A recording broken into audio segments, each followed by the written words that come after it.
Die slang was nou 'n seën gewees. Kom ons gaan na die volgende stuk seën en dit is die woord van die Here. Dis Jakobus hoofstuk 1 vanaand. Vanaand die eerste 11 verse, môre aand 12 en verder en so gaan ons deur so end in Jakobus in hierdie week. Vers vir vers studie. Jakobus 1, die eerste 11 verse. Van Jakobus, 'n dienaar van God en die Here Jesus Christus, aan die 12 stamme wat oor die wêreld versprei is, groete. My broers, julle moet baie bly wees wanneer allerlei beproewinge oor julle kom. Want soos julle weet, as julle geloof die toets deurstaan het, stel dit julle in staat om te volhard. En die volharding moet einduit volgehou word, sodat julle tot volle geestelike rypheid kan kom, sonder enige tekortkoming. As een van julle wysheid kortkom, moet hy dit van God bid. En hy sal dit aan hom gee, want God gee aan almal sonder voorbehoud en sonder verwyt. Maar 'n mens moet gelowig bid en nie twyfel nie, want iemand wat twyfel is soos 'n brander in die see wat deur die wind aangejaag en heen en weer gedryf word. So 'n mens wat altyd aan die twyfel is en onbestendig is in al sy doen en late, moenie dink dat hy iets van die Here sal ontvang nie. 'n gelowige wat arm is, moet hom daarin verheug dat God hom aansien gee. En een wat ryk is, dat hy arm is voor God. Want 'n ryk mens sal vergaan soos 'n veldblom. As die son met sy gloeiende hitte opkom, verskroei dit die plant te groei. Die blomme val af en die pragt is daarmee heen. So sal die ryke ook tussen al sy bedrywighede deur vergaan. Ons lees tot sover saam uit hierdie geweldige woord in Jakobus hoofstuk 1. Jakobus 1, 1 tot 11.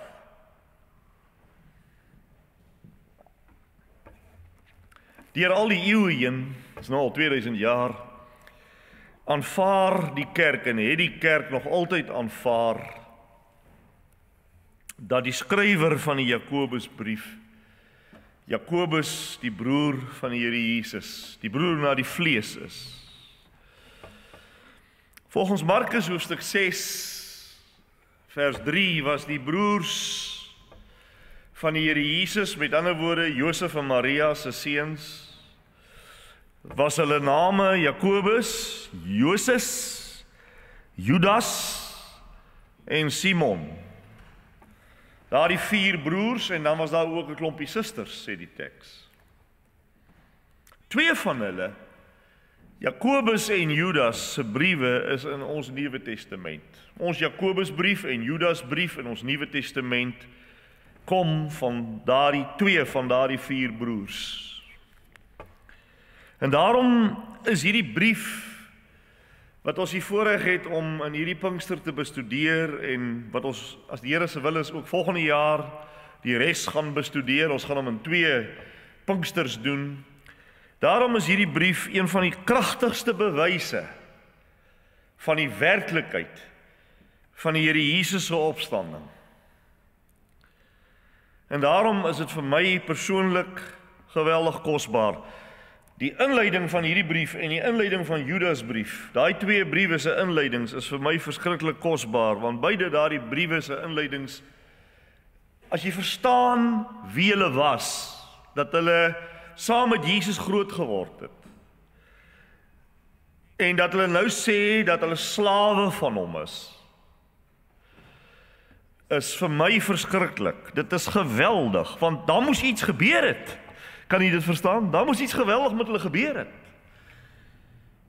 Want voor die opstanding was Jesus se eie broers, Josef en Maria se seuns, totaal onverskillig teenoor hom. Hulle het hom verwerp as die Messias. Waar staan dit? Staan dit in die Bybel? Ja. Het staan in Johannes 7 vers 5. Daar staan ook sy broers, dis nou hulle 4, het nie in hom geglo nie.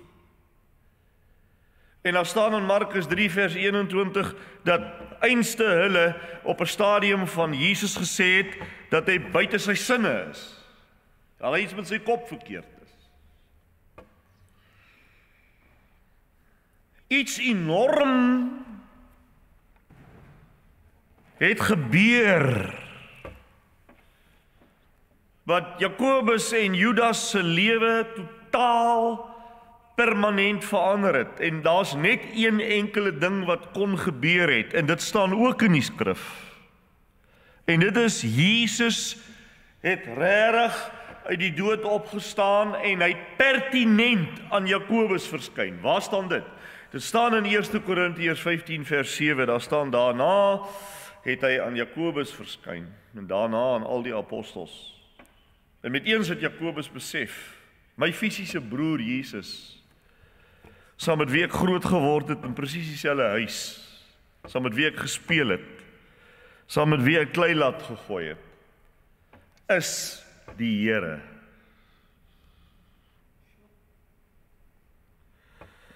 En al wat so verandering by Jakobus en by Judas kon bring, was die opgestane Jesus. Ek meen, wat op aarde, hoe onbeskryflik is dit, dat Jakobus en Judas nou hulle self slawe, 'n slaaf, 'n doulos, 'n slaaf, 'n dienaar, 'n knegg van Jesus noem.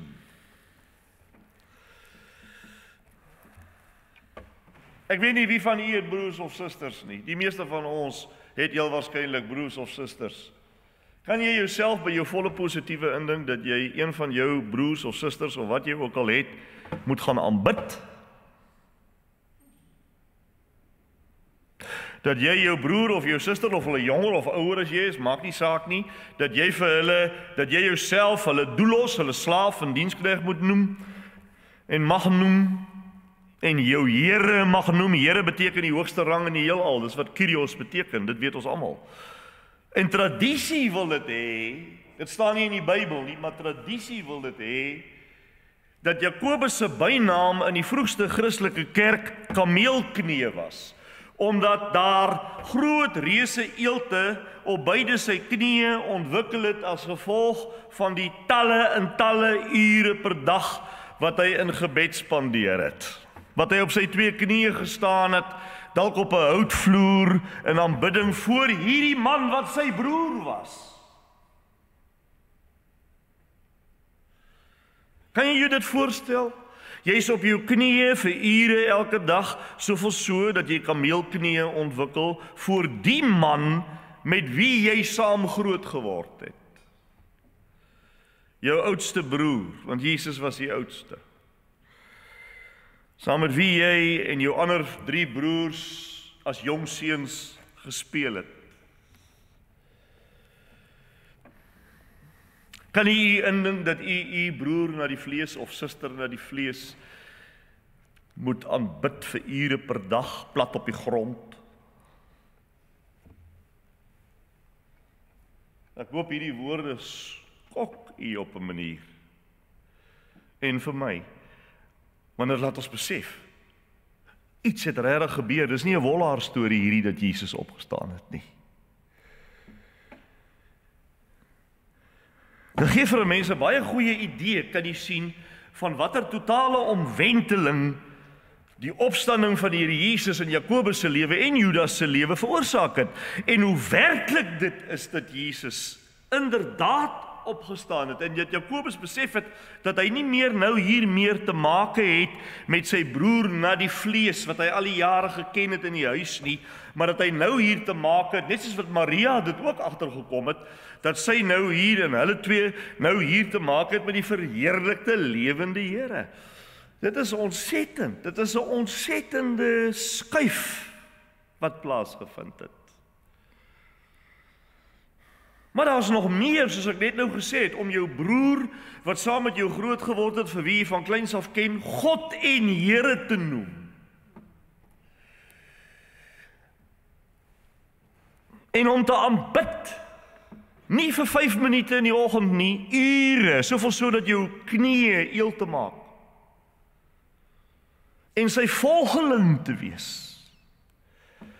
Wel, liewe vriende, net die Here Jesus se liggaamlike, fisiese, historiese opstanding uit die dood kon enigstens so iets teweegbring by hierdie mense, en jy moet Maria daarby insluit, soos ek gesê het, dat hy God en Here is, nie dat hy nie net dat hy God en Here is nie, maar dat hy my God en Here is. Dit beteken hy het nie simbolies uit die dood opgestaan nie, hy het nie metafories uit die dood opgestaan, soos baie teoloë vandag sê nie, hy het liggaamlik opgestaan. Halleluja! Hy het fisies opgestaan, hy het histories opgestaan. En hy gaan ook liggaamlik weer kom, het ons Sondag gesien, gister gesien. Dit lyk asof Jakobus aan Jode skrywe. Dit is nou 'n ding hierdie. Ek weet nie wie van die al daaroor in 'n raaisel was nie. Hierdie begin van die Jakobusbrief. Want as jy dit lees, dan lyk dit asof hy aan etniese Jode wat wêreldwyd verspreid is, in die diaspora verspreid is, asof hy aan hulle skryf, en al 12 stamme nogal, al 12 stamme, hy skryf aan hulle, maar dit kan tog nie wees nie, want ons weet dat net 2 van die 10 stamme sedert 700 jaar voor Christus oor was, omdat die noordelike 10 stamme toe na Assirië weggevoer is in ballingskap en nooit weer teruggekeer het nie. Nooit weer teruggekeer, dit was net Juda en Benjamin wat aangegaan het. En almal van die suidelike 2 stamme, Juda en Benjamin, het beslis nie wêreldwyd verspreid geraak nie. Nee, Jakobus skrywe nie vir Jode nie. Ja, wel, hy skrywe onder andere natuurlik vir bekeerde Jode, maar hy skrywe vir Christene uit al die nasies, want dikwels in die Nuwe Testament word van Nuwe Testamentiese gelowiges gepraat as Israel.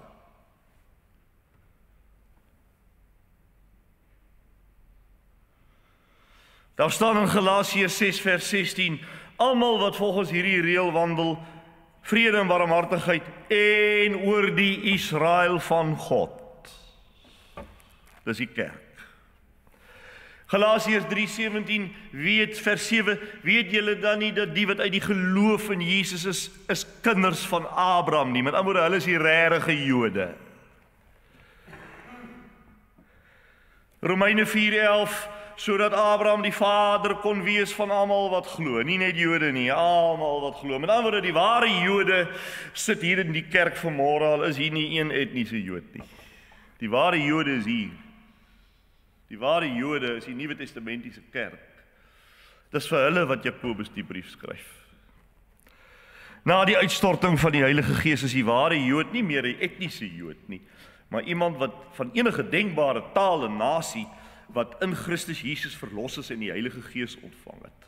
Dis die ware Jode, dis die ware Israel. En al daai beloftes wat ons in die Ou Testament kry, wat lyk asof God dit nooit waargemaak het nie, is vervul in die Nuwe Testamentiese kerk van Christus. Dis te wonderlik vir woorde.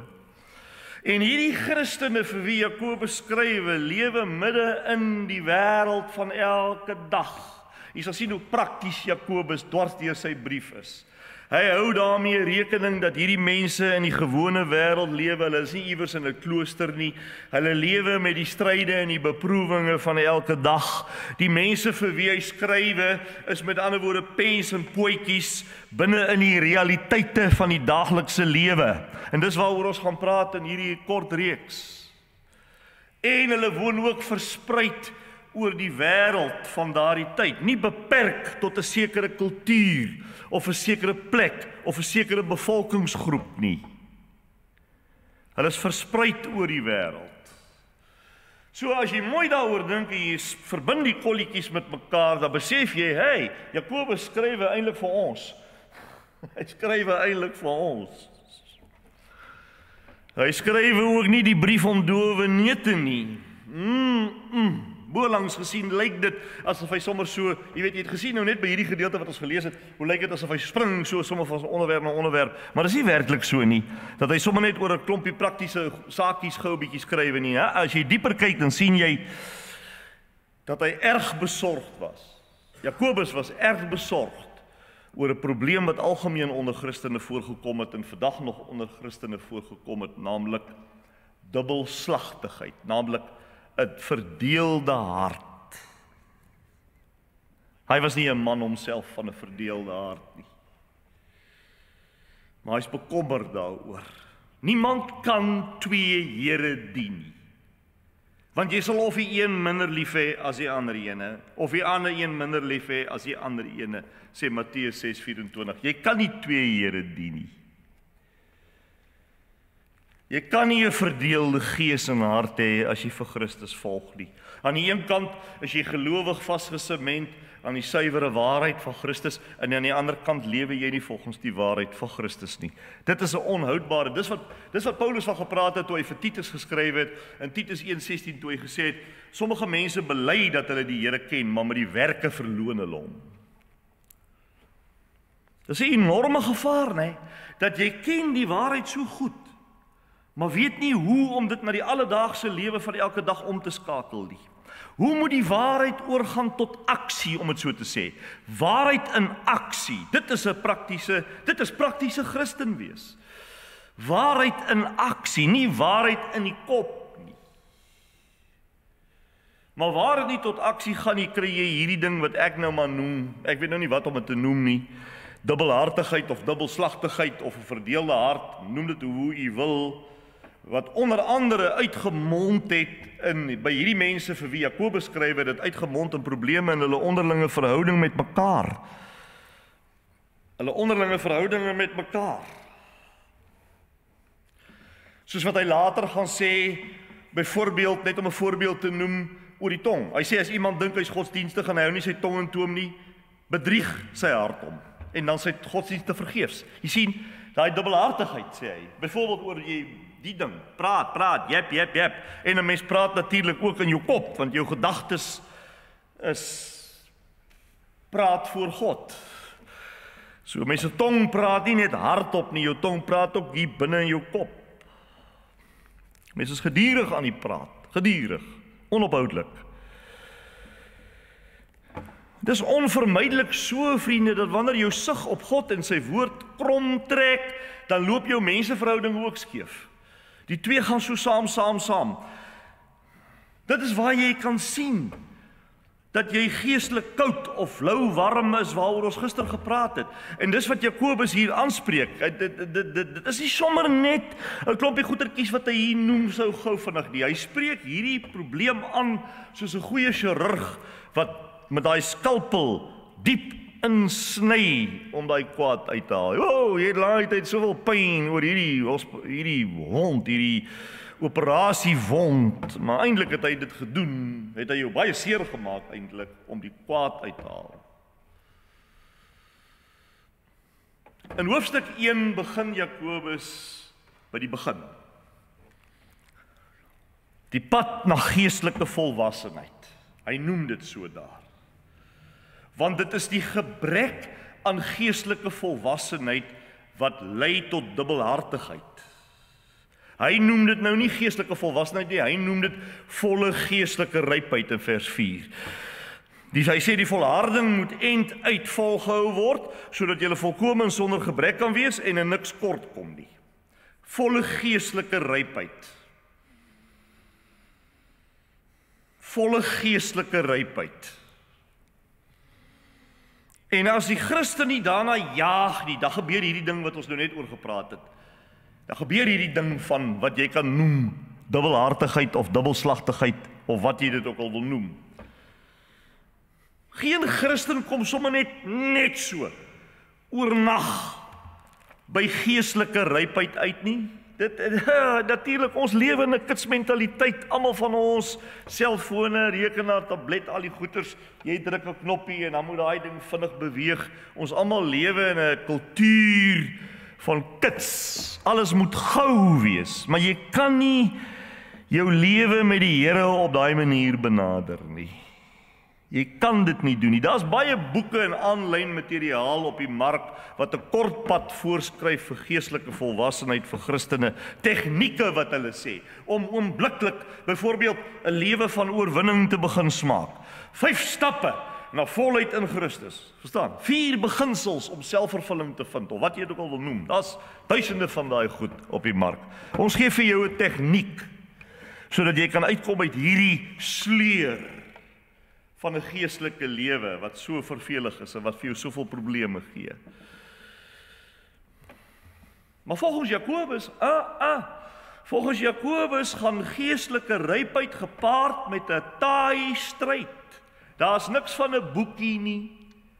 En 'n videoetjie van 5 minute wat jy gou kan deurwerk en 'n kursusie nie. En dis iets wat hy persoonlik self ondervind het, hierdie ding van hierdie stryd, hierdie geestelike rypheid wat gepaard gaan met 'n stryd, dis iets wat hy uit sy eie lewe van praat.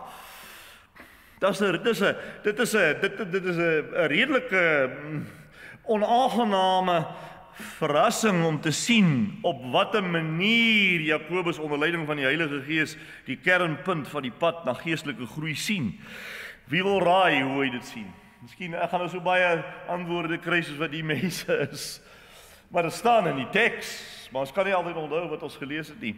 Daar as jy lees wat as jy vergelyk wat Jakobus sê, wat die kernpunt van die pad na geestelike volwassenheid is, en jy vergelyk dit met die boekies en die video's en die goed aanlyn, dan sê jy, dis 'n groot verskil. Want Jakobus noem dit, die van u wat nie wil hoor nie, druk die ore toe asseblief, as ek daai woord sê, want om daai woord te hoor, gaan iets vreeslik wees. Jakobus sê, beproewings is die pad. Ag, dit louter vreugde, my broeders, wanneer julle in allerlei versoekings val. Wat? Lees ek reg in my Bybel? Ag, dit louter vreugde, my broers, wanneer julle in allerlei versoekings val, omdat julle weet, dat die beproewing, so versoeking, beproewing, van julle geloof, wat? Volharding kweek. 'n taaiheid kweek. Wie sou dit ooit kon dink? Indien jy regtig geestelik wil vorder in jou lewe, indien jy regtig wil groei, indien jy regtig in diepte wil toeneem, is beproewings verskriklik belangrik in jou lewe.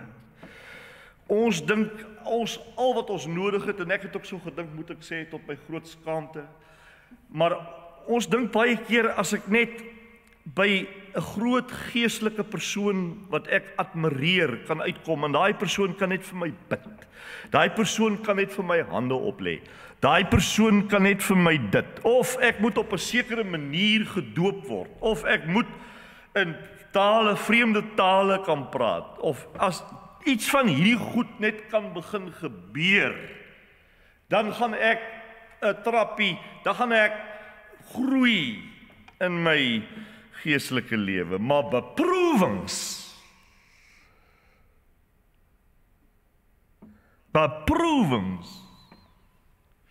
versoeking, alles wat vir ons onaangenaam is, wat ons grense toets, wat deel is van die lewe van elke dag. Hoekom het ek ooit hierdie Jakobus oopgemaak? En nie alleen dit nie, sê Paulus vir die Romeine, in Romeine hoofstuk 5, nie alleen dit nie, sê Paulus, maar ons roem ook in die wat. Hierdie man is net soos Jakobus, daar is nie 'n verskil tussen hulle twee nie. Hy sê ons roem in die wat? Romeine 5 vers 3. Paulus, nie Jakobus nie, Paulus sê, ons roem ook in die verdrukkinge. Omdat ons weet dat verdrukking lydsaamheid bewerk. Selfs wat Jakobus sê. Jakobus sê reguit, 'n mens moet jou verbly oor hierdie tipe van aanstoot. Jy moet jou verbly oor hierdie tipe van beproewings. Dit beteken nie om te maak asof dit nou nie so erg is nie, of met 'n idiotiese glimlag die hele dag rond te loop nie. Dis nie wat hy bedoel met verbly nie. Hy bedoel jy moet die positiewe in hierdie ding sien wat die Here oor jou gebring het. Dit beteken ook nie dat beproewings op sigself iets is om oor bly te wees nie. Groot verskil. Dit beteken wel 'n innerlike Heilige Gees gegenereerde blydskap te midde van die goed, die pyn, die beproewing, die uitdagings, die versoeking, omdat daar met geloofsoë wat in die Bybel gewortel is, na hierdie goed gekyk word en gesien word, hoe die pottebakker die klei vorm, en omdat jy weet dat daar sonder twyfel goeie vrug in jou lewe uit dit gaan voortkom. Sonder twyfel gaan daar goeie vrug voortkom. Jy weet dit is God se pad, Maar hoe weet jy dit is God se pad? Jy weet dit omdat jy met die wysheid van die skrif daarna nou kyk.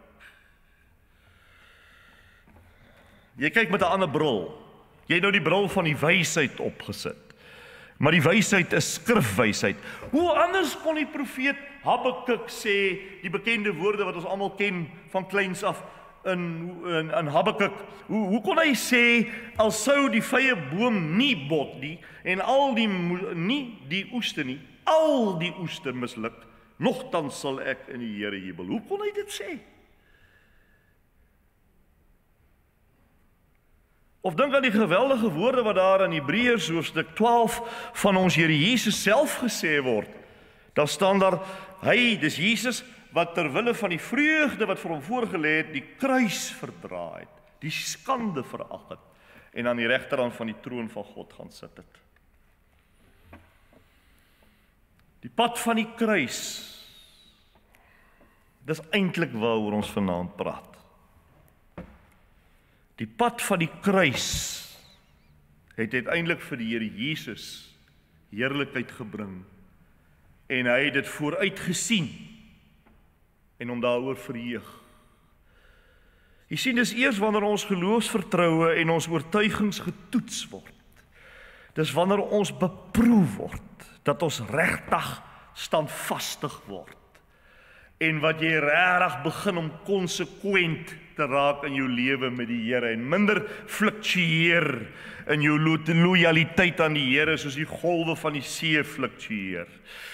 Jy kan die Here opreg lief hê. Jy kan die Here opreg lief hê, maar dis eers wanneer daar die verhouding in die vuuroond getoets en beproef word, wat jy groei na volwassenheid in Jesus Christus. Wat 'n Christen is daar? Ag, daar kan nie so 'n Christen wees nie. Wat 'n Christen is daar nie? Wat nie 'n opregte dors en 'n honger na gees. Miskien is dit die rede hoekom jy by hierdie Pinksterdienste is. Want daar's in u siel is daar 'n opregte verlange en 'n honger en 'n dors na geestelike groei. Om minder te beleef van 'n val en opstaan lewe en meer in oorwinning te mag lewe. Om nader te groei na 'n diepte verhouding met die lewende God. Dit is juis 'n kenmerk van die teenwoordigheid van die Gees in die Christen se hart en lewe. Is dat daar nou so 'n dors en 'n honger nou begin ontwikkel. Hierdie honger en die dors waarvan Psalm 42 ook praat, waar hy sê, die bekende, soos 'n wildsbok smag na waterstrome, so smag my siel na U, o God.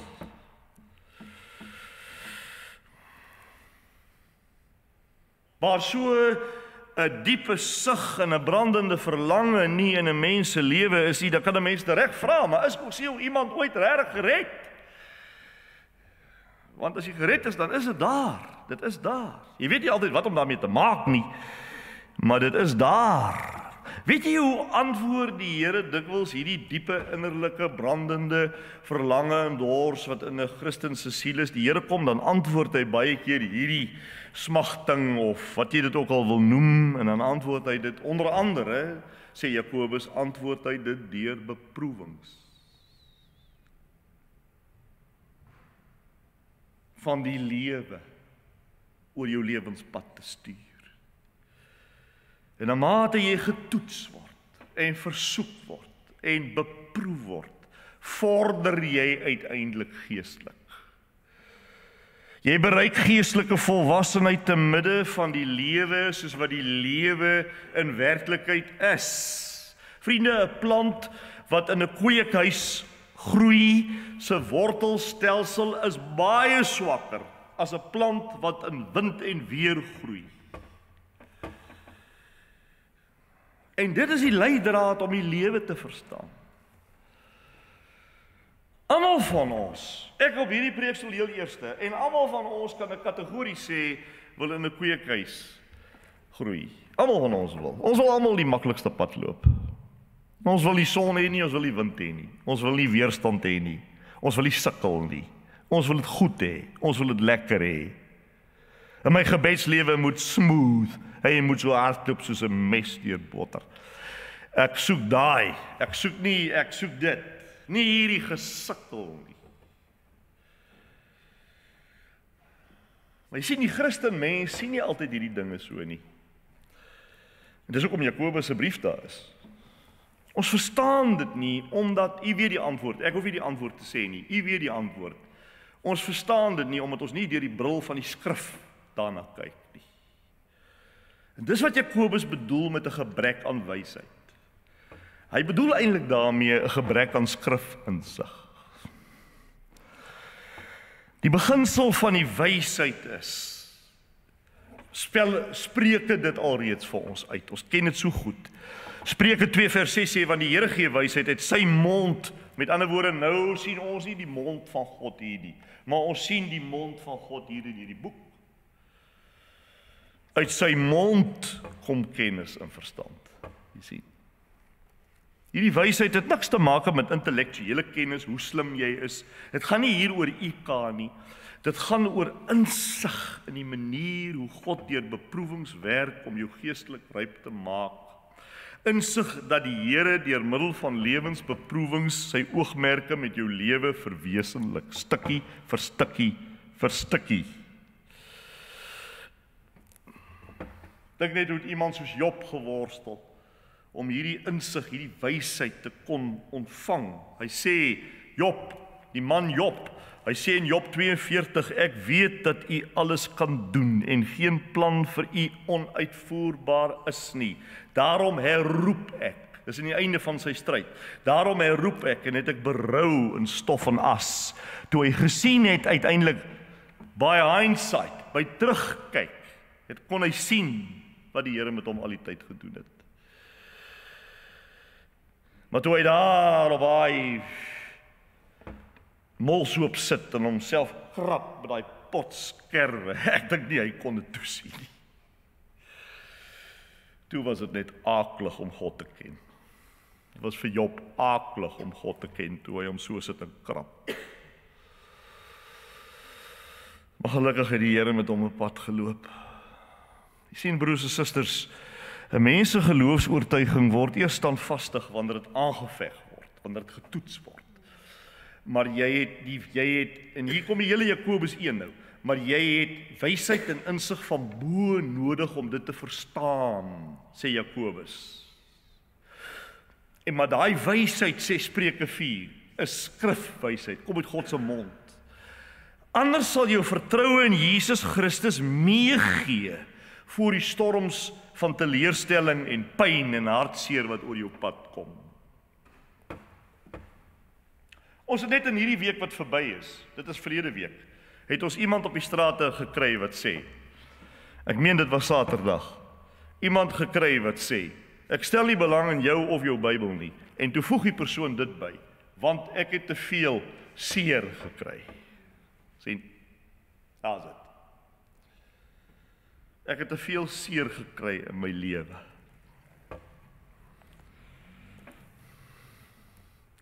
Dan kom daar, wanneer sekere omstandighede jou geloofsbelijdenis uittart en van al die kante aftoets. Wanneer die wreedhede van die lewe God se vaderskap en sy liefde in jou lewe bespotlik wil kom maak. Soos die psalmdigter uitroep in Psalm 22, Jesus het hierdie woorde later op homself geneem aan die kruis. My God, het jy geweet, kom uit Psalm 22 uit.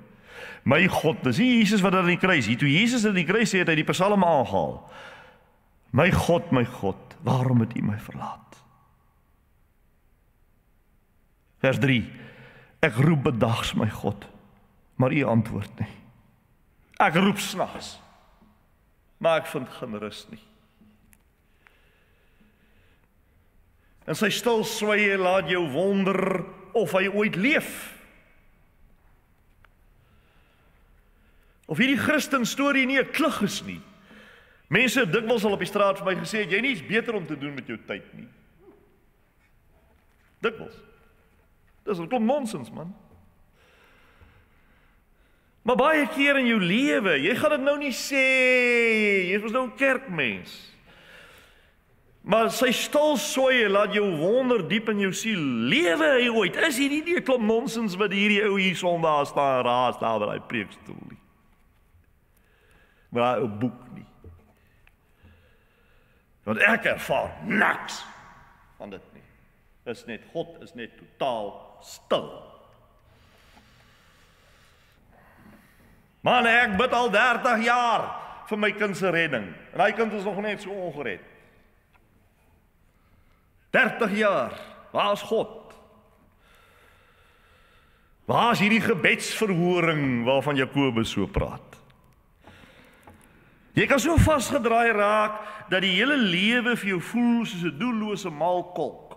En al wat jy doen is, jy staan op in die oggend, en jy eet jou breakfast, en jy borsel jou tande, en jy vat jou, wat dit ook al is, en jy klim in die kar en ry en doen jou werk, en kom terug vanaand, skop jou skoene uit, lê daar voor die televisie, vanaand borsel jy weer jou tande, slaap. Môre weer dieselfde. Is dit die lewe? Is dit lewe? Hoe kan dit lewe wees, vriende? Dis mos om van te sterf. Hierdie roetine, hierdie sleur. Maar dis hoe die lewe voel. As jy nie dan wysheid van bo het nie, is al jou standvastigheid daarmee heen, vriende. Ek lees van iemand wat sê, is 'n regte persoon, regte getuienis, net kortliks. Hy sê, vergeet nou maar wie dit is, hy sê, ek was gewoon daaraan my hele lewe om elke Sondag na die eredienste toe te gaan, en ek was toegewyd aan die Here, maar toe sterf my vrou. En 5 jaar gelede, en 6 maande na my vrou sterf my enigste kind. En daarna het dit vir my eenvoudig gevoel of dit nie die moeite werd is om op hierdie pad voort te gaan nie. Jy sien, die hele kaboedel van ons is so breekbaar soos 'n tissue. Ons is so breekbaar soos papier, almal van ons. Daar kom net so en so 'n aanstootjie hier en 'n aanstootjie daar, dan wil ons op 'n klip gaan sit en huil. Daar's 'n goddelike innerlike greep in ons lewens nodig. En daardie greep, sê Jakobus, is wysheid. Skrifwysheid, om na die aarde te kan kyk vanuit 'n hemelse perspektief, om die heerlikheid te sien wat na die kruispad volg, om al hoe meer aan die Here vasgegom te raak na mate daar beproewing kom. Ek weet nie of dit so is nie, maar ek lees, die ouens sê dit is so, ek weet nie, ek het nie kennis nie, maar die geleerdes sê, of die wat weet sê, dat 'n vliegtuig se vlerke is so ontwerp en gebou, dat dit al hoe hegter aan die romp kleef, soos wat die vliegtuig deur die jare aanstoot kry van die wind en alles. Word al hoe hegter. Ons dink, gaan die wind nie hierdie ding afbreek nie. Nee, hy gaan hegter vas. Wanneer Jakobus so praat, voel dit vir mense of dit bitter moeilik is om hierdie hemelse wysheid te bekom, bitter moeilik. En tog sê Jakobus, nee, dis nie moeilik nie, dis eintlik eenvoudig. Jy bid daarvoor, jy vra dit. As iemand van julle hierdie wysheid kort kom sê hy, laat hy dit van God bid, want God gee dit sonder om te verwyd. Want die Here God se gesindheid teenoor ons is so positief. Hy wil dit gee. Hy is die gewende God. Hy gee aan almal sonder verwyte, sonder om dit of dat of dit of dat teen jou te hou. Hy is absoluut vrygewig. Beproewings laat dit vir ons voel asof God nie vrygewig is nie. Sien nie wat ek bedoel het met die bril van die wysheid. Verstaan almal dit wat ek sê? Hier is ook nou nie eers een reaksie nie. Jou beproewings laat dit vir jou so voel, maar nou het jy 'n bril nodig om daarna te kyk. En die bril is skrifwysheid. God gee dit sonder om te verwyd. Want beproewings laat dit vir jou voel, as jy nie met die bril kyk nie, dan laat die beproewings dit vir jou voel asof God nie vrygewig is nie. Jy voel nie eintlik nie, jy voel, jy kan nie ook nie juist bid nie.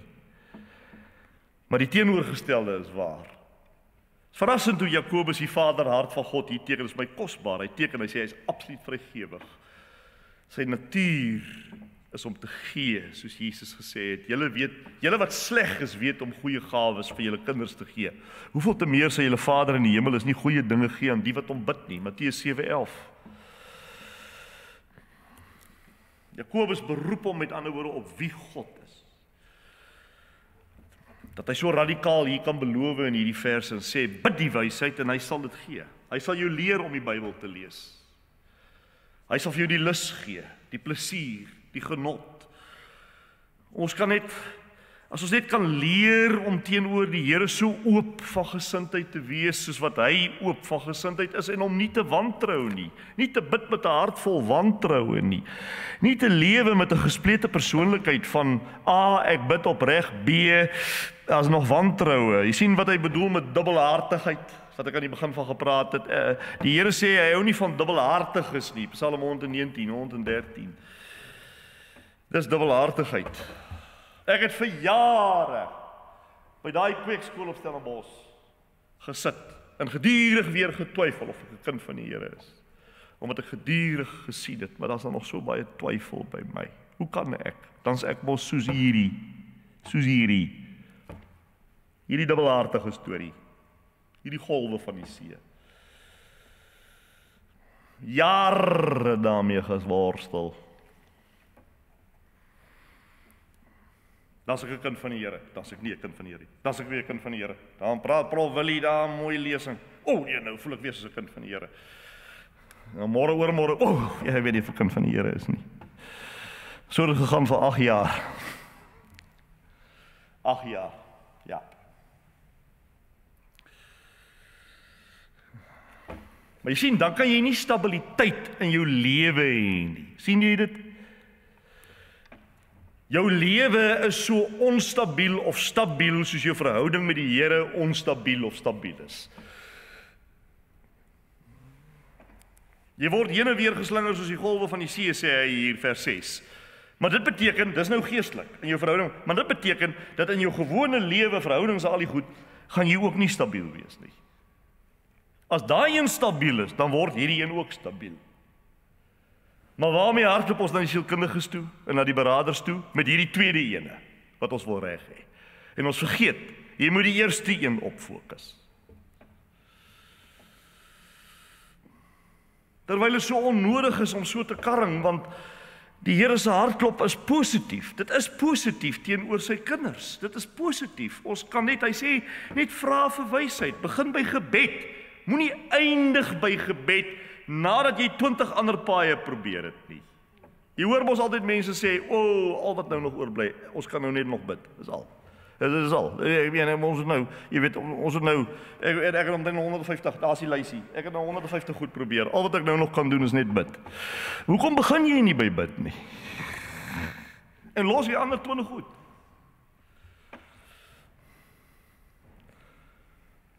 Maar dit help nie, vriende, om net teoreties oor hierdie beproewings so goed te praat nie.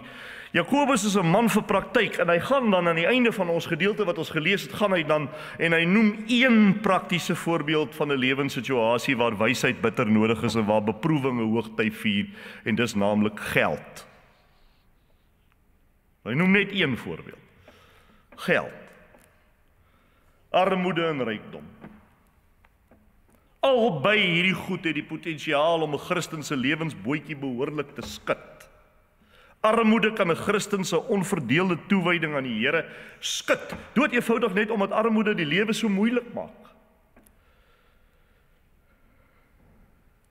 Maar Jakobus sê, laat die broeder, die Christen wat nederig is, roem in sy verhoging, en laat die ryke in sy vernedering roem, want soos 'n blom van die gras sal hy vergaan, vers 9 en 10. Want die son kom met sy hitte en die gras verdor, die blomme val af. Vers 11, so sal ook die ryk man verwelk in sy strewe. In die ou vertaling. Rykdom, armoede kan 'n kind van die Here skud tot in jou fondamente. Rykdom, sê hy, kan 'n Christen skud, omdat dit jou aandag weglok na die God van hierdie wêreld toe. Die mag van die gees van materialisme. Mammon.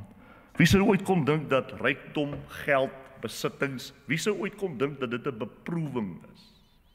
Sien jy hoe help Jakobus ons met goed wat jy nooit in jou lewe aankom? Yes, jy kan nie. Vir sommige van ons sou 'n ekstra paar rand ons juis uit die beproewing help. Maar nie volgens Jakobus nie. Beide is voorbeelde van beproewings vir 'n mens se verhouding met die Here. Maar indien jy wysheid het en vanuit die skrif na hierdie goed kyk, dan kan jy oorwin. Wysheid help jou om na armoede vanuit die regte perspektief te kyk, en dit help jou om na rykdom vanuit die regte perspektief te kyk. Wanneer jy goddelike wysheid uit die skrif het, kyk jy na die lewe vanuit die perspektief van die naderende wederkoms, soos wat ons gister gesien het. Jy kyk na die hemel, jy kyk van die hemel af na die aarde toe. En dan besef die kind van die Here wat arm is, dat hy eintlik in Christus ryk is. En die kind van die Here wat finansiëel sukkel, besef wat 'n heerlike rykdom en erfenis hy in Christus het. Hoe ryk hy eintlik is. En die kind van die Here wat ryk is, besef dan hoe verganklik aardse goed is. Dat dit soos 'n veldblom is. Hy besef hoe arm hy eintlik is. Jou oë gaan oop vir die realiteit van die skatte in Christus en die leegheid van wêreldse dinge. Leegheid.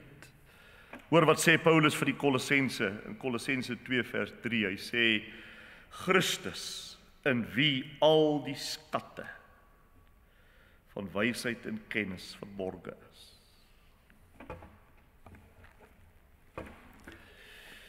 Ons is klaar. Ons gaan nou bid. Dan gaan ons huis toe. Nie eers draai daar in die kamer maak en dan huis toe. Kan ek saamvat?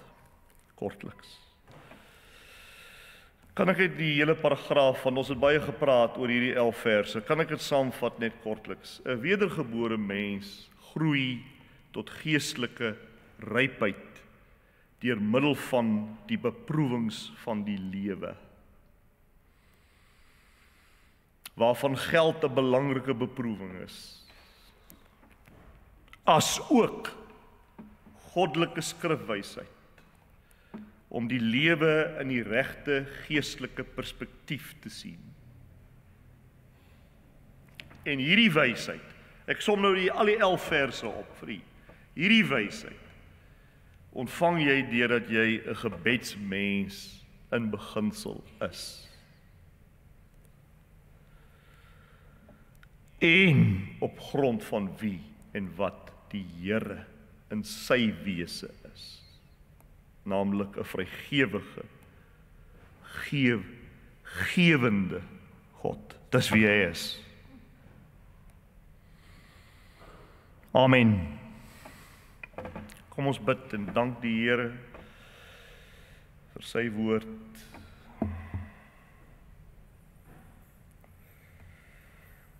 Ons Vader, ons dankie Here dat die Heilige Gees geskrewe skrifwoord al ons idees op sy kop draai. En die idees van die wêreld. Dit lyk sommer simpel in die lig van die woord van God. Maar dit is net hierdie woord, Here, wat bevry. Dis waaroor Jakobus skryf. O, Here, skenk ons, gee ons, dat ons in beginsel gebedsmense sal wees. Here, soos Jakobus vir ons die voorbeeld gestel het met sy vereelte knie. Help ons, seën hierdie woord in ons lewens, wat ons vanaand gehoor het. Vir die eer van die lof en die lof van die Here Jesus bid ons dit alles met danksegging. Amen.